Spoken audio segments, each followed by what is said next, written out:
recording. So we were joined from all the way from Salinas, California by agriculture experts, soil scientists, conservationists with the USDA, Alan Curry from Port Gibson, Mississippi, now out there on the West Coast. We're in the agriculture career cluster here. I've got a room full here with me at Velma Jackson High School.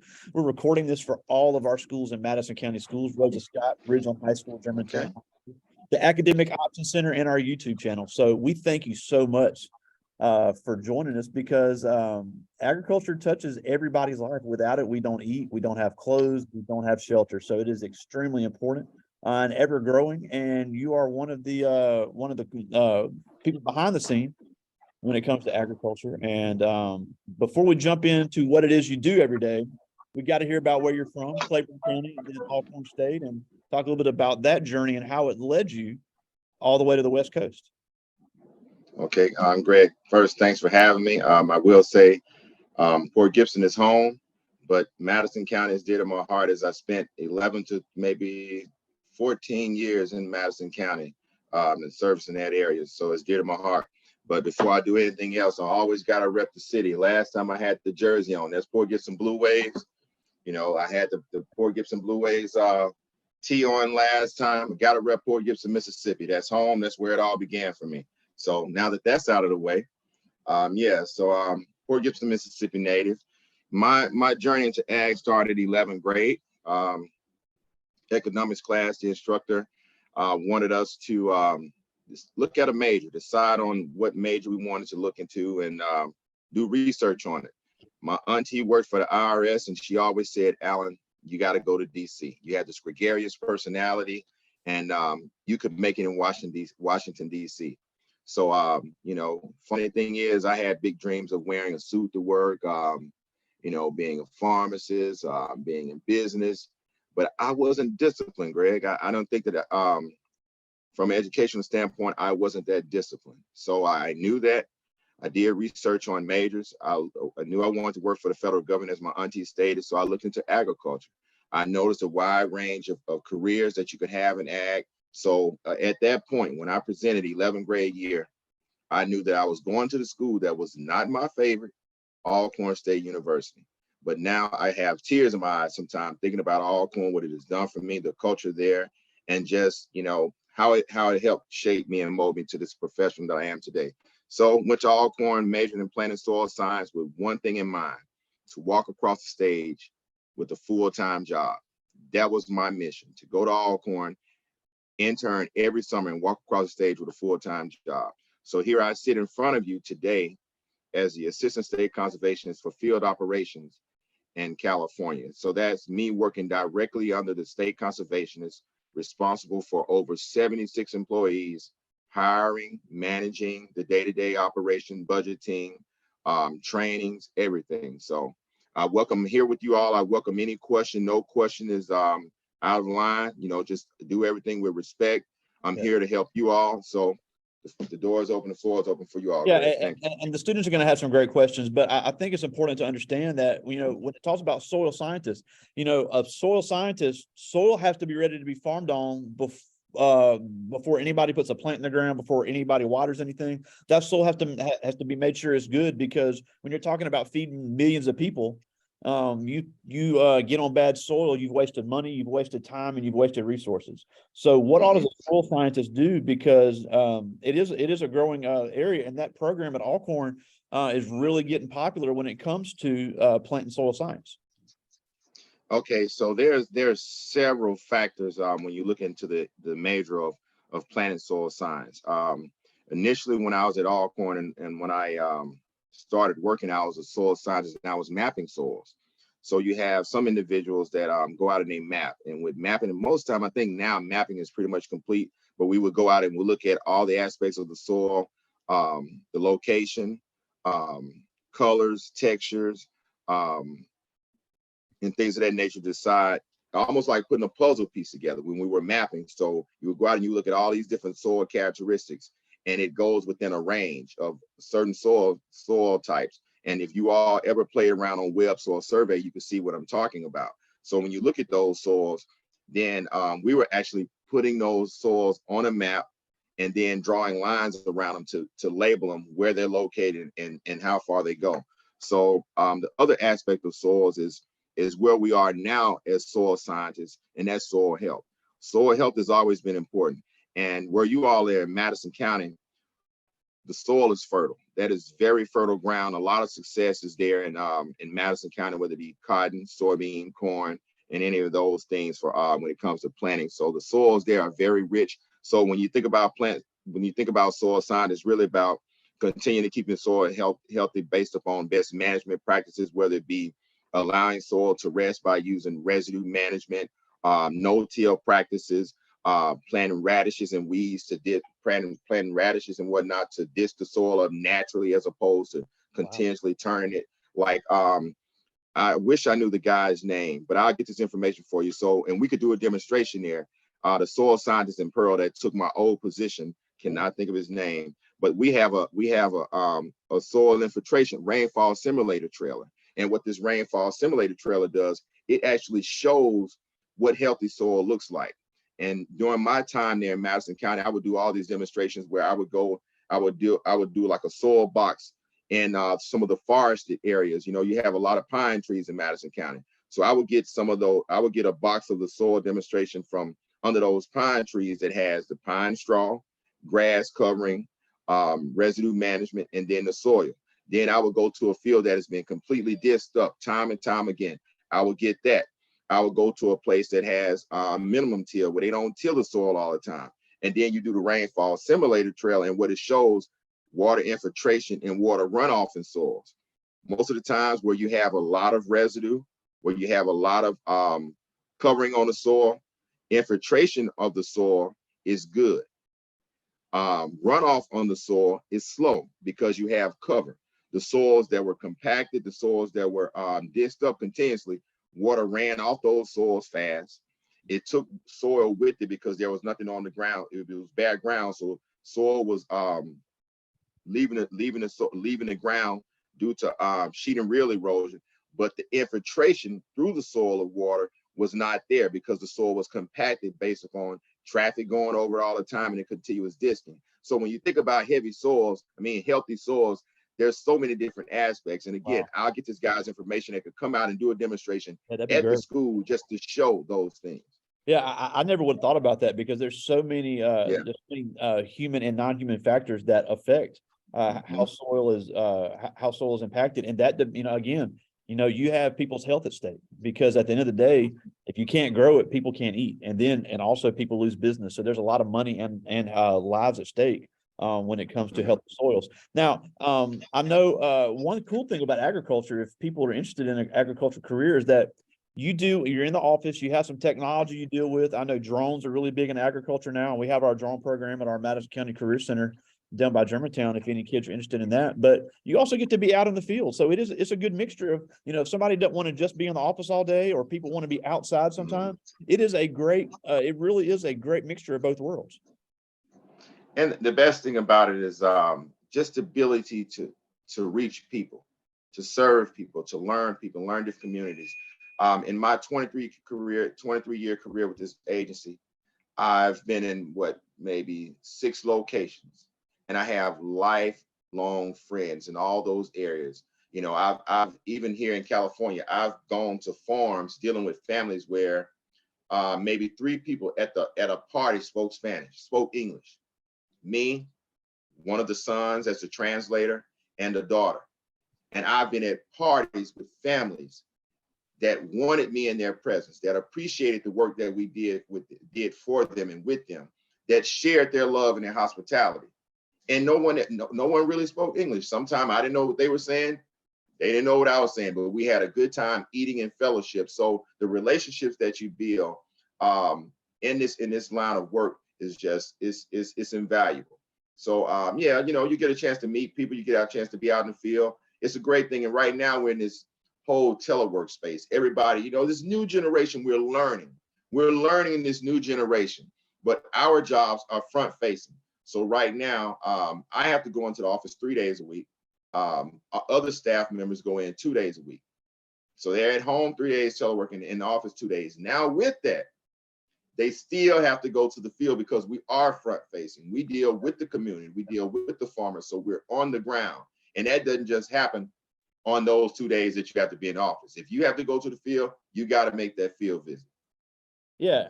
But the cool thing about that is, it's never the same thing every day. So it's not mundane. There's always different factors in different areas that you'll have to deal with. Now, when it comes to that, especially out in the field, what is some of the technology you deal with? Because obviously we're about the same age. Technology has changed, even just in the last few years. And I did mention drones are being more and more used in agriculture now, but how up to date do you have to stay with that? Because people don't realize that agriculture is one of the most technologically driven fields there is. Okay, well, what I would say is that we're always trying to be at the forefront of innovation as an agency, which I'm with the United States Department of Agriculture Natural Resource Conservation Service. But you also have to understand that there are so many more disciplines within that. So I'm a soil scientist, or now I'm a soil conservationist by title, no longer a soil scientist, but a soil conservationist by title. But we have GIS specialists on staff. So this Pathways GIS specialist is a newer position that we have, which is getting into the drones and whatnot. Like Alcorn has a great drone program. And with our GIS specialists, we have one per area. So they're going out and they're, finding innovative ways to assist our employees with supporting farmers with this new technology. So we're using those. We have, of course, we have engineers, so they're still using their equipment.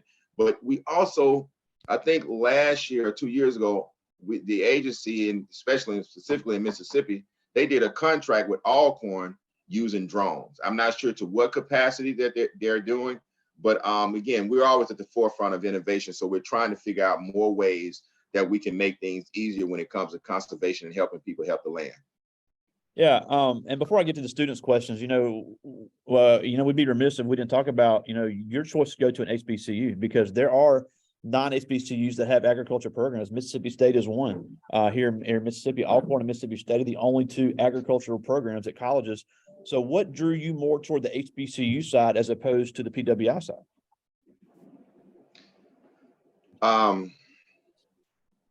Just the education, and the proof was in the pudding. When you look at Alcorn, the success of individuals in the agricultural field is there. Let's see.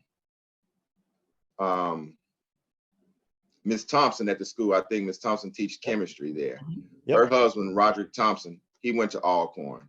He's one of the assistant state conservationists for programs in Mississippi, which I could also consider him somewhat of a mentor, because he was my supervisor for maybe 7 years or so. Wow. Learned a lot of things from Mr. Thompson. He went to Alcorn. The past state conservationists of Mississippi, Homer Wilkes, went to Alcorn. So there was a lineage of individuals from not only Port Gibson, but from Alcorn that were doing major things. Chief Cosby, which is the chief of NRCS, went to Alcorn State from Mississippi. So there's a lineage of success.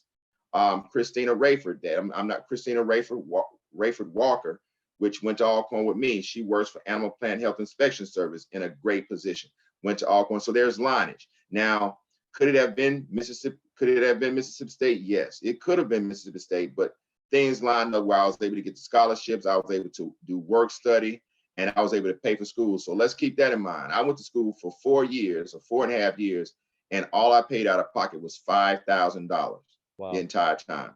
So that had a lot to do with it. And again, I did not want to go to Alcorn. My dream school was Tuskegee University. Yep. I love blue and white. I love Jackson State. So again, I didn't want to go to Alcorn, but I made a career choice that I felt that was going to be more beneficial to where I wanted to go.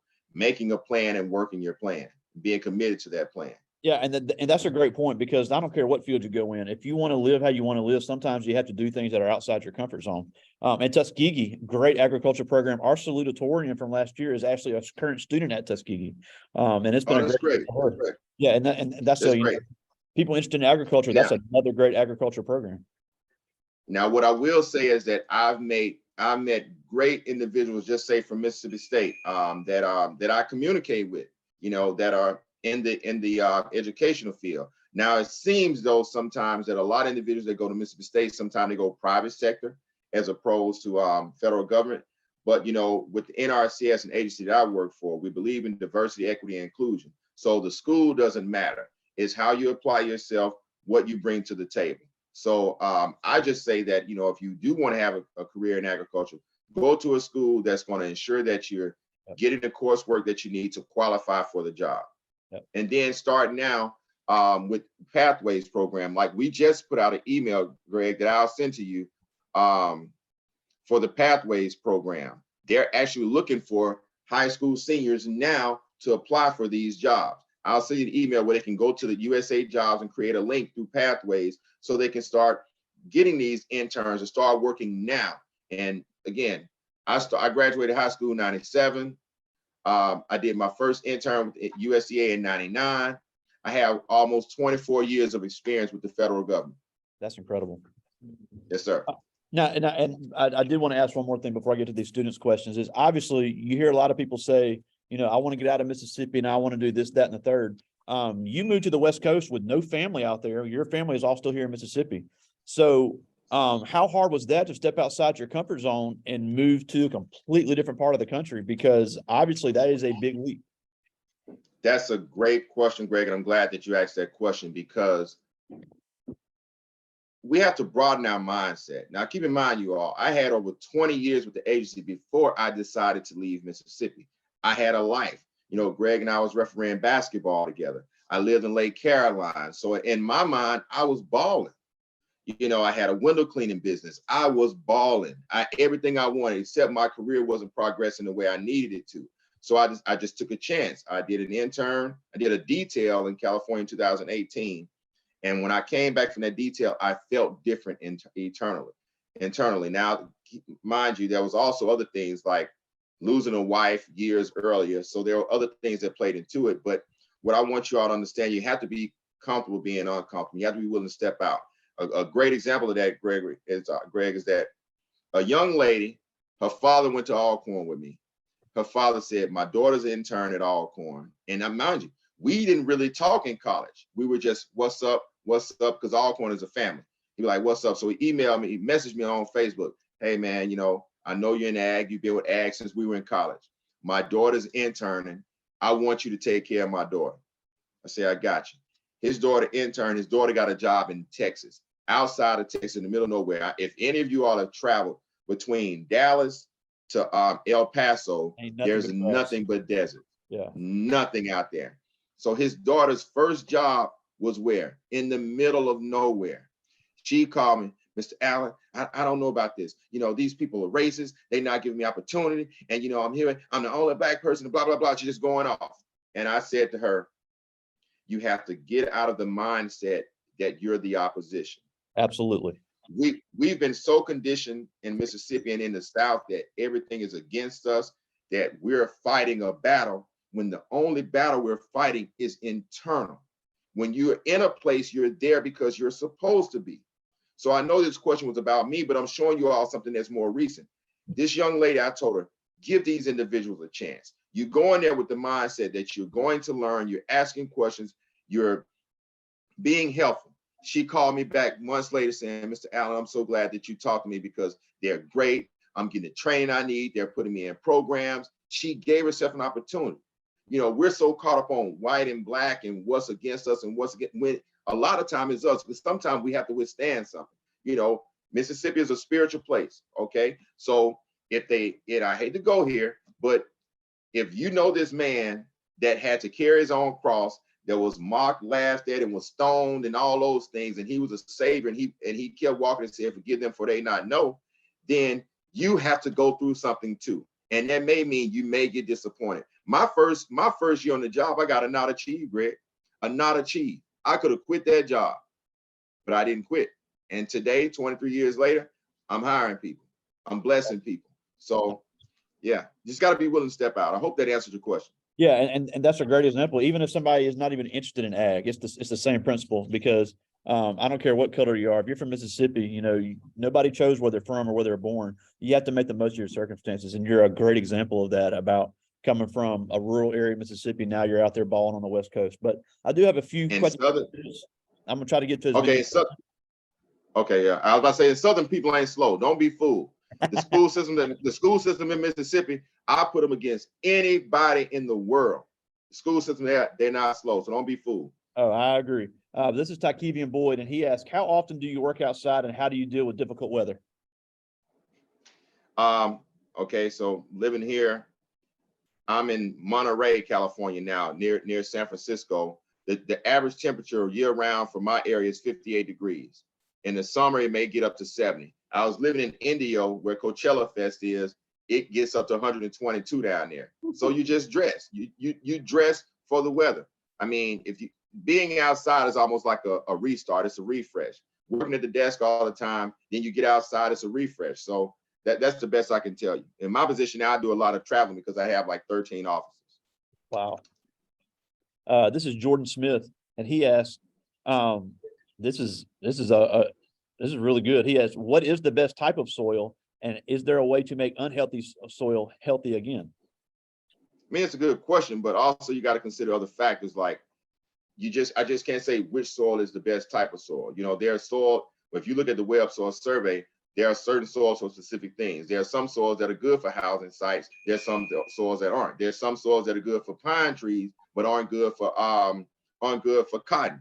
So you really have to look at the soil series and understand the soil series. And when it comes to those soils that are for crops, you got to do the best management and healthy practices to ensure that that soil has health. I hope that answers your question. Yeah, that's a great point, because obviously certain things aren't going to grow like others in certain types of soil. I'm not even a soil person. I could tell you that. You know, you have to, depends on what you're trying to grow. And obviously that's why I've seen how different things are grown in different parts of the country.